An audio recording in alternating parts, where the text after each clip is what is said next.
broadcasting from the Mile High City. Thanks for tuning in to the Calibrate Real Estate Podcast. As you know, I'm your host, Kyle Malnati, and I have a good friend with me today, Candice Skinner from Louisiana. So a couple of exciting announcements. This is episode 51.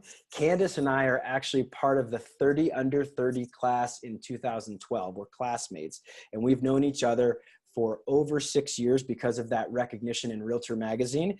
Candice is the broker owner, CEO, founder, just kick-ass person at her company, Candice Skinner Real Estate, which has 6 agents in Louisiana, and they started that company in 2010. So Candice, I love to just start with the question of, why did you get started in real estate in the first place? And did you start off as a broker owner? Did you start off at another firm? What was your career arc like before you started the company?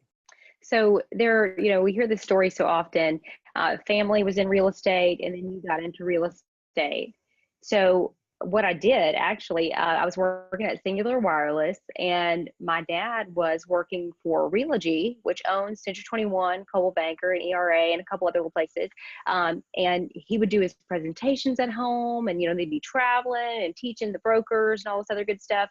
And he's like, hey, why don't you get your license? And I'm like, hey, okay, that sounds great. So I did, and the rest is history. I've done property management at several different places, and that was in, 2004. So since then, I've been doing some sort of real estate, and then opened our company in 2010.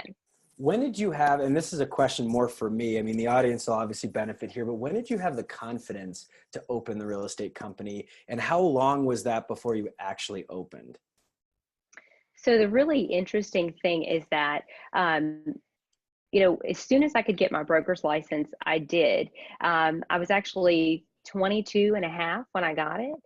And we moved to Fort Bragg. I married my husband, and we moved to North Carolina. And I said, you know what, I'm going to open a company. Okay.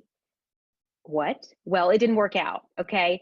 So it was open for a very short time. I'm 23 at that point, about to have another baby, and it didn't work out. So I was like, I still want to do this. I know that I can do this. So in 2010, after my husband was actually just leaving for deployment, I moved home, and I said, you know what, I'm opening a company, and it took off. It just worked out really well. So I know a bit about your story from having known you for a while, but also having prepared for our podcast together. So you and your husband, Kenny, have 2 children. You've got a 13-year-old at the time we're recording this named Abby, and a 10-year-old named Ashton. So a girl and a boy. And so as we're going back 8 years, that Ashton was probably 2 years old when you started the company. Does that sound about right? Right. And I have people know from listening to our podcast that I've got what my friends call affectionately Irish triplets. So we have 3 kids in the span of 16 months. And the only way you do that is by having twins. And so diapers, and toddlers, and then potty training and all that type of stuff, a 2-year-old, and you're starting your own company and your husband's deployed. How the heck did that all work out? What was 2010 like for you? What was that year like? I'm sure there was a lot of uncertainty for you. You're doing it all on your own. You're super mom here. You're just taking the world by storm. So just walk me through that first year of being a working mom, having a husband deployed, and having 2 little kids that, a 2-year-old and a 5-year-old. Well, when you're asking me that, this story just comes to mind. So Ashton's 2. And the first office that I had actually had a little hill to the front of it. And I always wear heels, always. So that day I had on a skirt. Yeah. And the main highway is like right there. So he's taking off out the door. I'm running down the hill.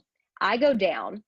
Skirt goes. I mean, it was terrible. It was really, actually, it was hilarious. But that's pretty much what my life was like until he was, potty trained. And, it was either me chasing him. Other times we would be running out of the house to go to work. He loved the water hose. It was right around the corner. He thought it was hilarious to hold the water hose up while I tried to run to the car. So, it was just literally a circus is what it was.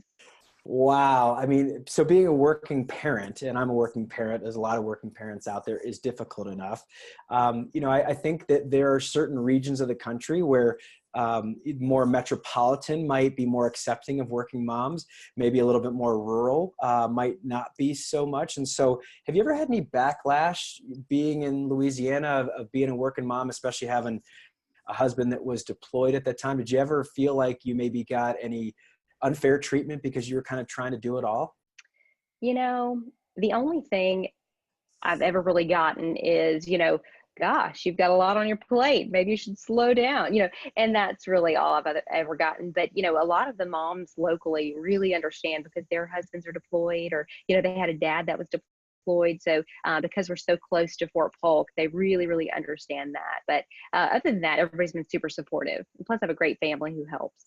Well, and that's a good way to look at it is a lot of people assume that there might be some negative backlash. You probably had some good acceptance and some support around it because there's a lot of people who know exactly what you're going through. Military families, that's a special group of people that you really take up for each other and know and understand more intimately what a military family is going to be going through than someone that's not deployed, that doesn't have the need to move every couple of years. And growing up with a brother that ended up going into the military, I saw that from his perspective, that there's a lot of just turmoil that happens when you go away and then when you come back. And so what are some of the things that happened with you and Kenny as you're operating this business, you're getting it started, the kids are little, they're not quite in elementary school at this time, and then Kenny comes back, and just let's tell the audience what some things that you may have gone through as your husband comes back from deployment. Yeah, there's a huge readjustment period, and it's not always easy for, really either party. So, as time goes on, the adjustment from being home, depending on what happened, wherever they were, sometimes you don't always know, and then just readjusting to normal life can be a really big challenge. And so people cope with that in different ways. And, unfortunately, some cope with that in really negative ways. And unfortunately, my husband found some negative ways that were really not a good impact on, our family or his, being in general. Once he started this, he deployed, he came back home. And once he got involved with the wrong people and he just didn't know how to cope with some things, it started with, out all night, where are you? Can't find you. Mm-hmm. Okay. Coming home, just fits of rage, not the norm, Mm-hmm. A few car accidents, several hospitalizations for, just absolutely losing his mind. Mm-hmm. One night, and I share this reluctantly, but I want you to know where it was. He went out of the house. He had on his pants. He didn't have on a shirt. Mm-hmm. And the neighbor has a house that's similar to ours. Oh, He went to geez, the back yeah. door. Yeah. And so they called me and they're like, hey, did you know your husband's here? And I'm like, oh God, it's 2 in the morning. No, I didn't know that. I'm sorry. So Yeah. it was just a lot of insanity, things that people don't do normally. No one would do that, unless there's something is wrong. And so it was just back and forth, maybe try to file for divorce to try to get my mind back for me, Mm-hmm. and that was a big struggle because I don't believe in that. I believe that they should be together. Everybody should try if they can, unless it's an unsafe thing.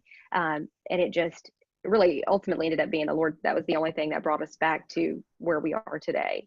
I definitely want to talk about that because there's a heavy faith component to what we do here. I've had several podcasts that we've talked openly about faith. And so that's a big key, is not only the struggle, but then what the result was or the end. And everybody loves to see that there's, you're moving towards some uplifting things. But I can imagine for you as someone in the public eye, whether it's just locally or then now nationally, that was probably something that you struggled with, that you've got all this stuff, all this drama, all these big concerns with someone that you love and care very much for, and you're trying to figure out like, why is this all a mess? And did any of that negatively impact your business, or what do you think about that component of it? It I'd like to say the answer is no, because I think I hit it pretty well. But people ask you questions. You're in a somewhat small town, it's a military community. And people would ask, "Oh, how's your husband? We saw him walking down the road the other day." I'm sorry. "Oh, did you? Huh, that's interesting. Yeah, he's good. He's good. Everything's fine. We're good." Yeah. So, and obviously then I hop back in my car and I'm like, "Okay, let's fix our mascara here and go to our listing appointment." So, or he's, in a little bit of a tizzy, and I'm getting these crazy messages or whatever. He's thinking maybe somebody's done something because of what he's doing. It just really got really bad. And so then you have to present yourself to clients with a straight face. So I got really good at mastering, the art of deception, if you will, because that's really what it was. Because when you jump back in the car, you're like, "Okay, Lord, you're driving me home today because it's I'm not able to do this." So, but I think ultimately in the end, I've had a lot of people compliment. They found out a little bit of what happened, and with him, and they're like, "Oh, you're so strong. That's so great. How did you manage it all?" And I'm like, "I have no idea. Oh, Lord, that's it." Did you have any, for lack of a better term, a small group or any prayers or anything like that that you felt like really brought you through, or any scripture that you would go to at that time that made you feel like, okay, I can, this is going to be a tough spot, but I can persevere through this and support my husband when he's, in a war within his mind as he's come back from a literal war? Was there any of that appealed to you or that happened for you?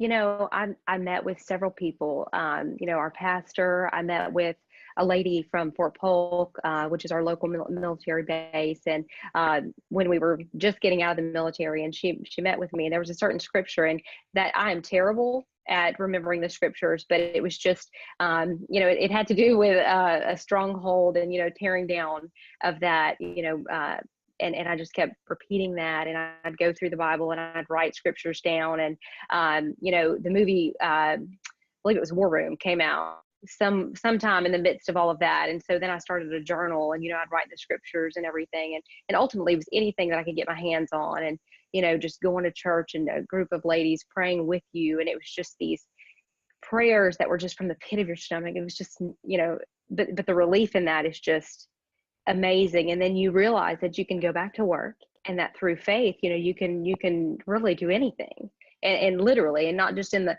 corny, "Oh, with faith you can do anything," but really you can. I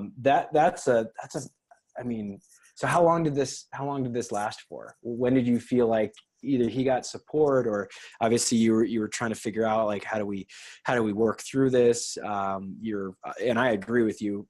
Let's find a way to work through it together, not get divorced and just, leave him on the side of the road. So what was that point where you knew you had gotten through it? It wasn't that long ago, actually. I filed for divorce twice, because you just get to this place where you just don't know if you can handle it anymore. I had actually moved out of my home, and I had, and all this time, we're taking the kids to school, or I'm taking the kids to school, I'm doing all this stuff, and I actually moved out of my home, and I moved in with my parents. And who wants to do that? And this is all post 30 under 30. I'm like, oh my gosh, please don't let anybody know. And so I just moved in with them, and that was probably 2015, maybe early 2016, but it started really at the end of 2014. Okay. Is when it all started. And really, he went to the last program called Teen Challenge, which is for adults and teens as well. And that was 2017. And after he got out of that, he has really he's a different guy now.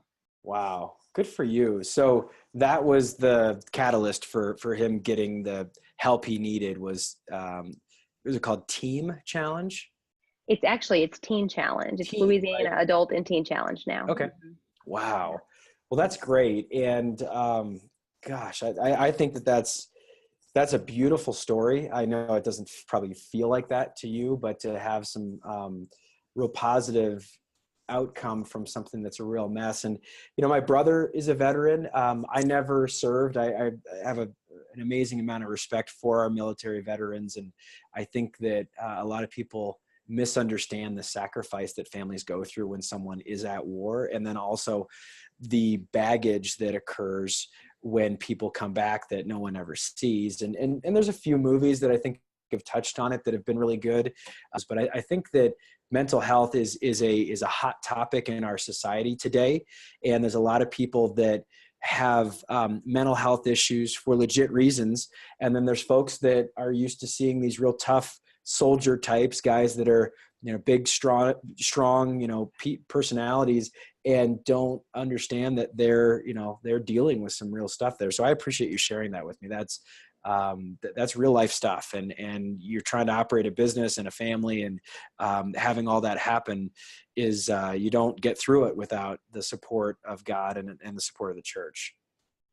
You've got a strong faith that also helped, and we can happily report that both of you are together, but just what were some of those things that you went through as you're trying to operate your business and as you're dealing with, obviously a very serious personal problem at home, and you want to do well in both scenarios. Right. It's definitely a huge challenge to look at the person you love and see just sliding downhill, and you're trying to grab on, but then you're trying to, maintain this over here that everything is looking really good, and, your business is going well and family is great. And, but when your loved one, especially your spouse, your children's father is, he's lost his mind, essentially. If you asked me at that time, he's gone nuts, which in fact was not him. It was the drugs affecting him, and he was doing a lot of really crazy things. So, and those things, caused people to ask me questions. And so, trying to compartmentalize those things really ended up being me going to appointments after, just having a mental breakdown, prior to. So it's just this struggle of trying to show that things are okay when really every single thing, or at least you think at that time, is falling apart in your family. It's just a terrible situation. But the good news is, of course, that you can, with my faith, we were able to overcome that, and he eventually got some help and is continuing to do so. But well, and I know this from being an active broker, not just the owner of a company, but actually sitting in on listing appointments and helping clients sell their property, that the clients hire you because they know that you've got things under control, right? And they hire you because you're a guide and you're an advocate and you're there to support their goals. And so I can imagine that it would be, and you mentioned to me that you're wiping away, mascara after crying and trying to compose yourself as you're stepping into a listing appointment or into a meeting. And that's got to be really a trying period of time. And so on the positive side of things, let's talk about your faith. Let's talk about the things that you have done, and then also just what you do on a daily basis to really, some people might call it getting centered. Some people might say a walk with God on a daily basis. So what does your active faith life look like for you? And how does someone have peace in the middle of a storm like that?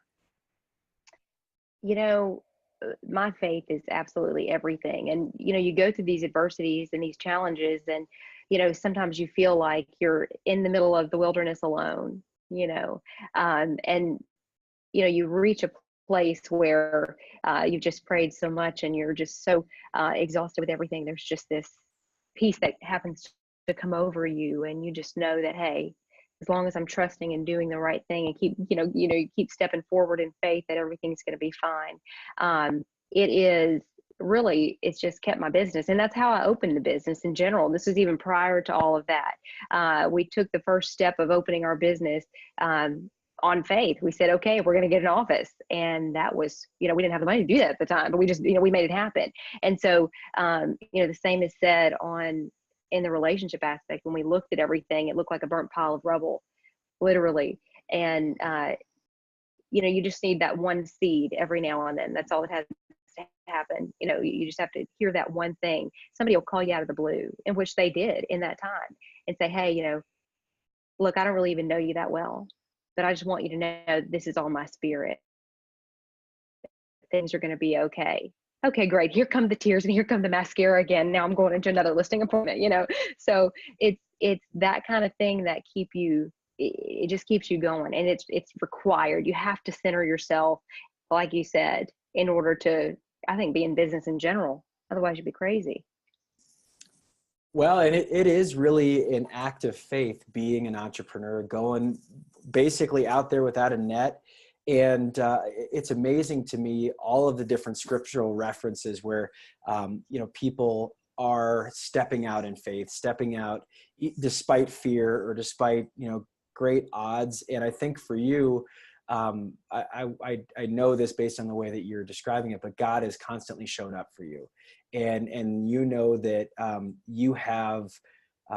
you have his support. And I remember hearing this long time ago, and it's been repeated by a bunch of different people, but when you have everything planned down to the minute and you've got everything figured out, what you do is you end up leaving no ability for God to show up and act in your life. And oftentimes I found that when I am the most down, I can remember a moment just a few months ago, and I'll be very humble and open and vulnerable.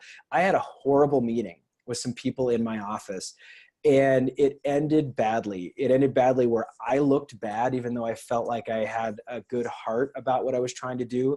And they felt accused, and they felt questioned, and they felt like I had all the wrong agenda coming into it. And I literally slumped to the floor. This was in this office. I was sitting down on my butt, feeling sorry for myself. And all I just said was a prayer to God. And I just said, I can't do this on my own. I'm not ill-equipped to do this. I need your help. I need your strength. I need you to be my stronghold. And that's something I know that you've got some advice about. And I will tell you, I didn't have it immediately figured out, but God has continued to show up at the times when I've been the most vulnerable. And I've found that that's been the most interesting part of my career, is that when you can admit that you don't have all the answers, all of a sudden they arrive. We released a podcast last episode, actually, Rogers Healy. It was episode 50. And Rogers shared a quote with our audience that God doesn't call the equipped, God equips the called. And he said that has stuck with him forever, because people assume that God has favor on those who have it all figured out. And it's actually the exact opposite. Throughout the entire Bible, God's constantly allowing people to win that are ill-equipped, not learned, don't have all the answers, and he moves in their life in such a way to show his power and his glory.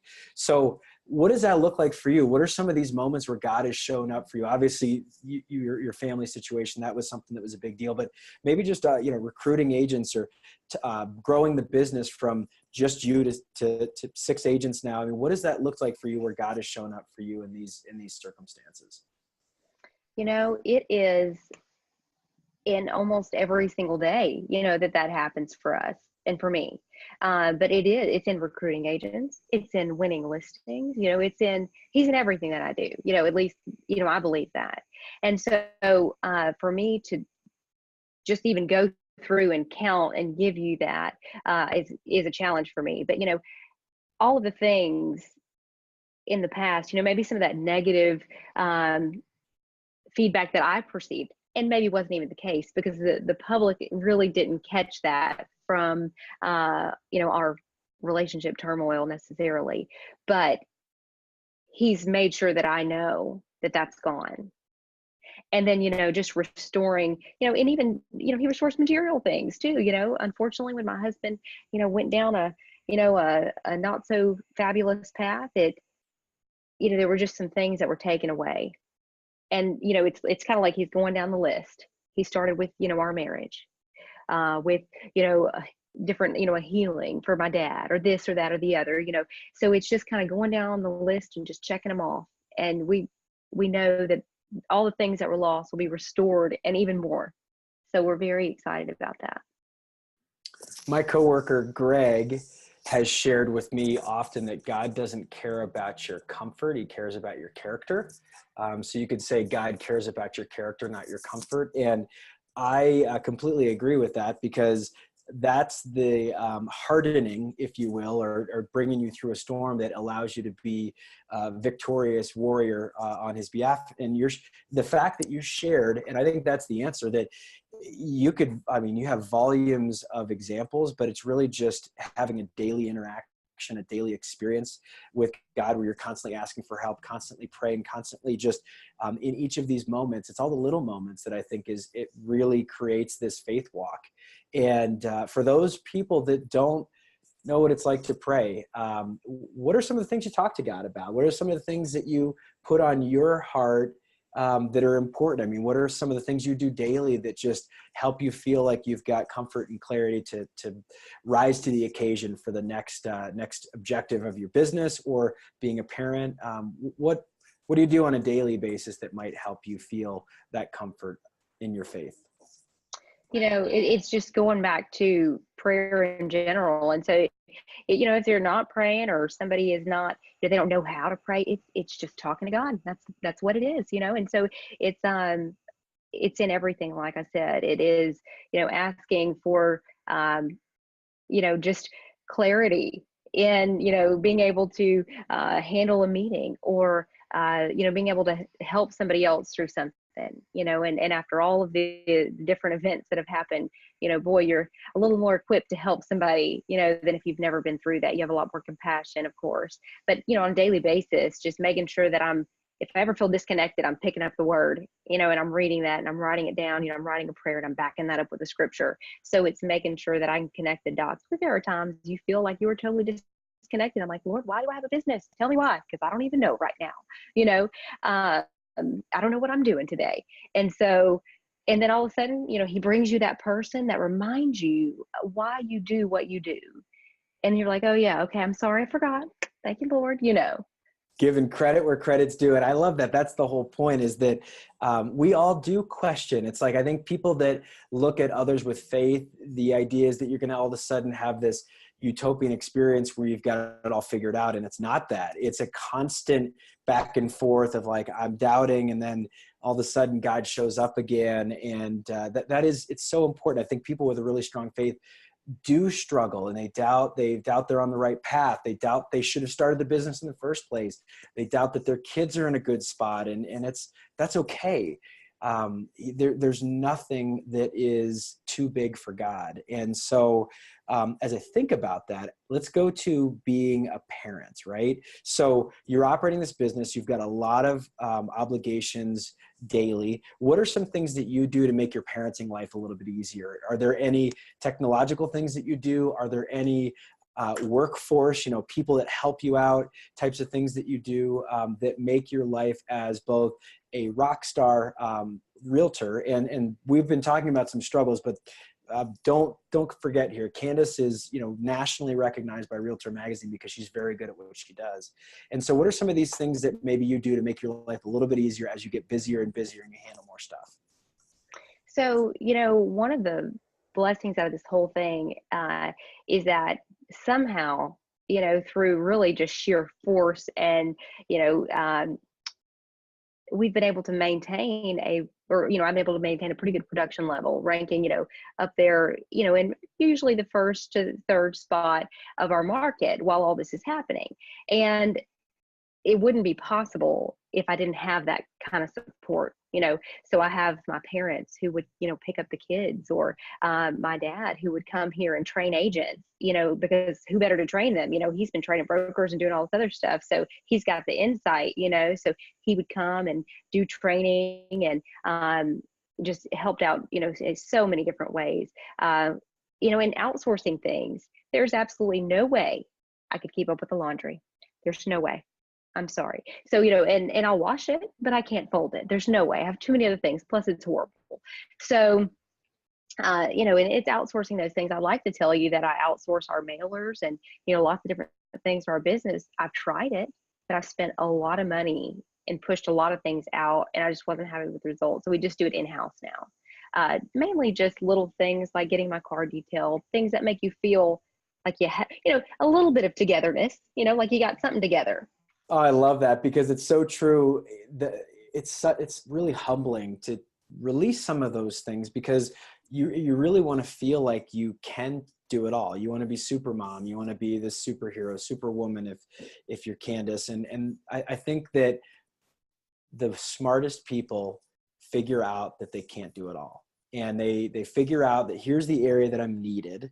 And it might just be I'm needed to create that marketing collateral that makes sense for our brand. And so I'm going to focus in on that. I don't need to fold laundry. And I can give dignity to someone else by saying that here's a job that I will happily pay you for. I'm not above it, but I am a hot mess because I have to do it. And it's better that you do it. And you're giving someone dignity and that you're hiring someone to do something that they're called to do. So I think that there's that really interesting exchange there that you've got to be humble to admit that you can't get it all figured out on your own. And that's been hard for me. I can imagine that being in that place where you can just put it up and just say, I can't do it. I need help. Asking others is not an easy thing to do. Is that something you've always been naturally geared towards, or did you just get to a point where like, I can't do this on my own completely anymore? It's definitely the second. You try doing everything and then you realize that you have piles and piles of clean laundry on your couch, and to find uniforms for school in the morning, you have to dig in that laundry, which is clean, which is great, but you really don't want to do that. So it's really nice to have someone else, to do that for you. And they're, so helpful. And it makes you feel it's that one thing you can put out of your mind, and it makes you more productive at work. All right, so let's talk about some fun stuff here. What are some memorable experiences, impactful people, huge wins, huge victories that as you reflect back on your career, and it's not done yet, but just in your 8 years of being a business owner, but then being in real estate for longer than that, what are some really special moments for you that you look back on fondly? I think that probably my first deal, and I still have this client now. When I was opening up our office in 2010, we actually signed the first deal on the hood of my car outside of the office because the office was being renovated for us to move in. And this client is absolutely amazing. We manage his properties now, and that has just stuck with me, and he's just been the best. And being recognized for 30 under 30, the honor is, yes, it's great for me, but really it's all of you guys, because you guys pour into each of the other honorees in that group, and you just learn and you're just soaking it all in. So I think that has been really so impactful. I know that if I have a question or something like that, I can lean on, this crazy, amazing group to get some feedback. So that's been really special, and just tons of different clients along the way. And, selling my first shopping center, that kind of stuff has been really fun. Cool. And we do have a special alumni group in that 30 under 30 group. It's a small, less than 600 people nationwide. All are younger or youthful, as we've got 20 classes now that we're approaching of 30s. And if you think about that, some of those 30 under 30s are now almost 50. So there's a lot of experience there. And I love how you talk about the clients and the deals and signing up a deal on the hood of a car.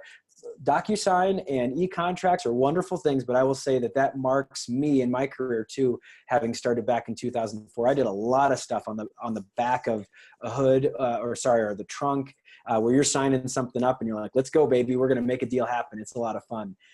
You mentioned a shopping center. I know from prior conversations before this podcast that you do some real estate investing. What got you into real estate investing? What have you learned about it? Obviously, there's income that produces from real estate investing. But for those folks that have not invested in real estate, that's my primary going concern as I operate Calibrate Real Estate, the brokerage. We help people buy and sell investment properties. So what's your perspective on real estate investing?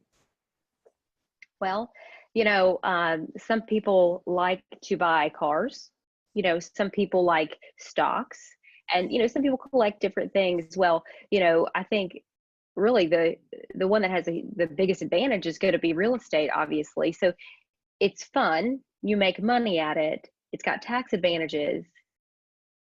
so there's just so many wonderful things about it. It's risky as stocks, of course, and you get way more return than bonds. So, you're really in a great position. Plus, it's tangible. I mean, you can walk in there, you can make it beautiful. It's got so many different aspects, something for everybody in that. So that's one of the reasons that I love it. But at this point, it's just, you get addicted to it. It's just fun. It's a lot of fun once you get in it. Well, and I remember hearing this at the beginning of my career as a realtor, you have what they call, the SEC would call insider information or insider knowledge, which you can actually go to jail for. We've seen several high profile cases of that. And so as a real estate agent, being a local market expert, you should buy real estate because you have what they call an unfair advantage. And so do you remember a memorable deal or maybe your first investment, what that was like as you're kind of shaking in your boots, maybe thinking about forking over a sum of money to buy an investment property? And then also, what's your portfolio look like now?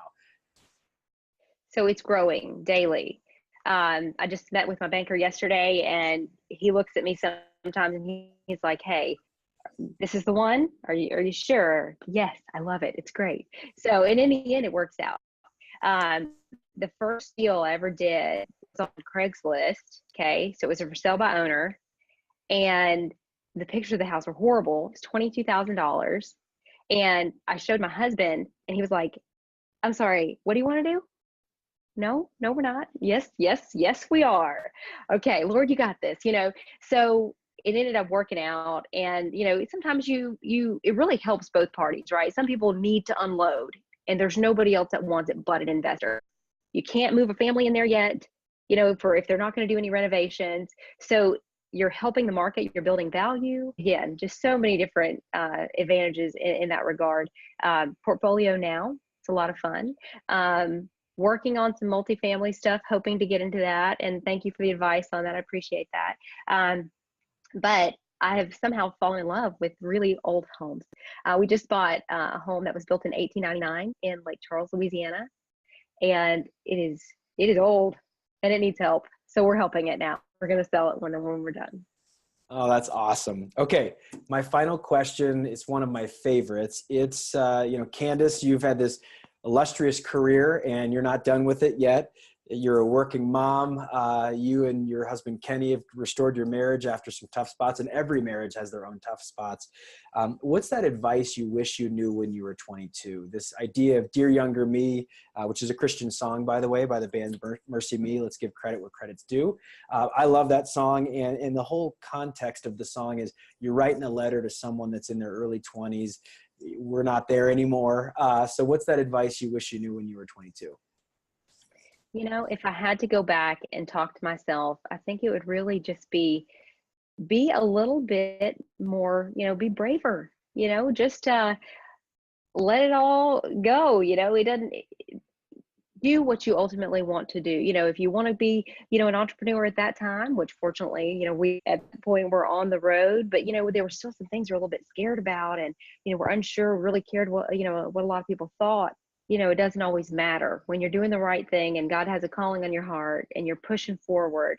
The advice is really just to listen to that and to go for it. So I think that would probably be my advice to myself. All right. So a follow up to that, and then we'll wrap up. What is something you're stepping into right now that kind of scares you a little bit, that you maybe know is important and it's worthwhile, it's a big deal? Jim Collins, the author, calls it a big, hairy, audacious goal. And it's a monster that sits by your bed and, has these ugly fangs and probably looks like the Gruffalo for people that know what that kid's character is. It's just this big, ugly thing that wakes you up in the middle of the night, and it's your passion, and you needed to do it. So what's that thing that you're stepping into that maybe we can look back in the next 5 years and say that's something that Candice made really important and accomplished? I love commercial real estate. I have gone through so many My girl, CPIM courses.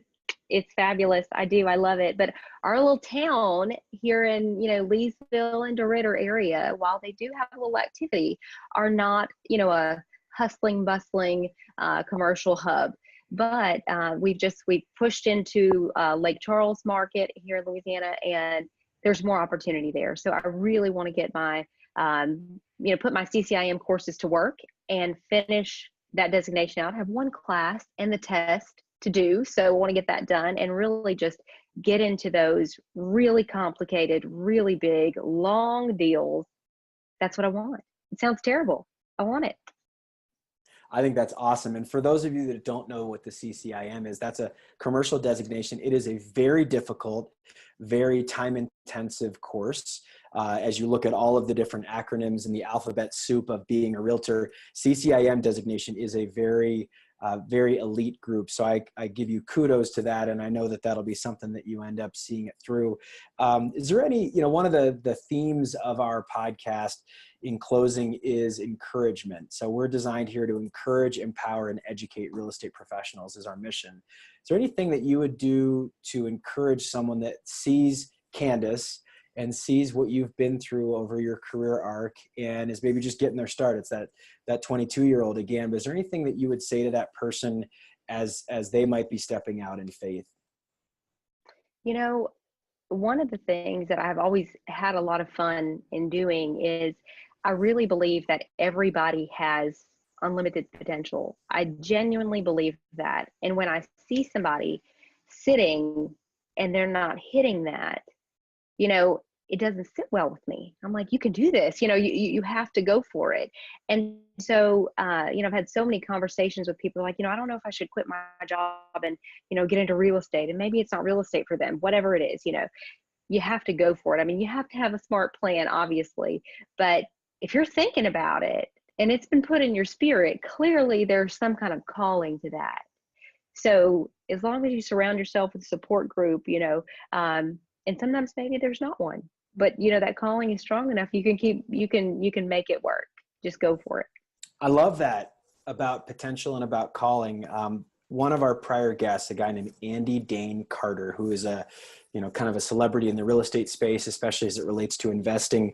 He turned me on to an author and speaker named Ed Mylett. I don't know if you know who Ed Mylett is, but Ed is a real estate investor, but he's also been in financial services, podcasts. I mean, he's got like 3,500 reviews on iTunes.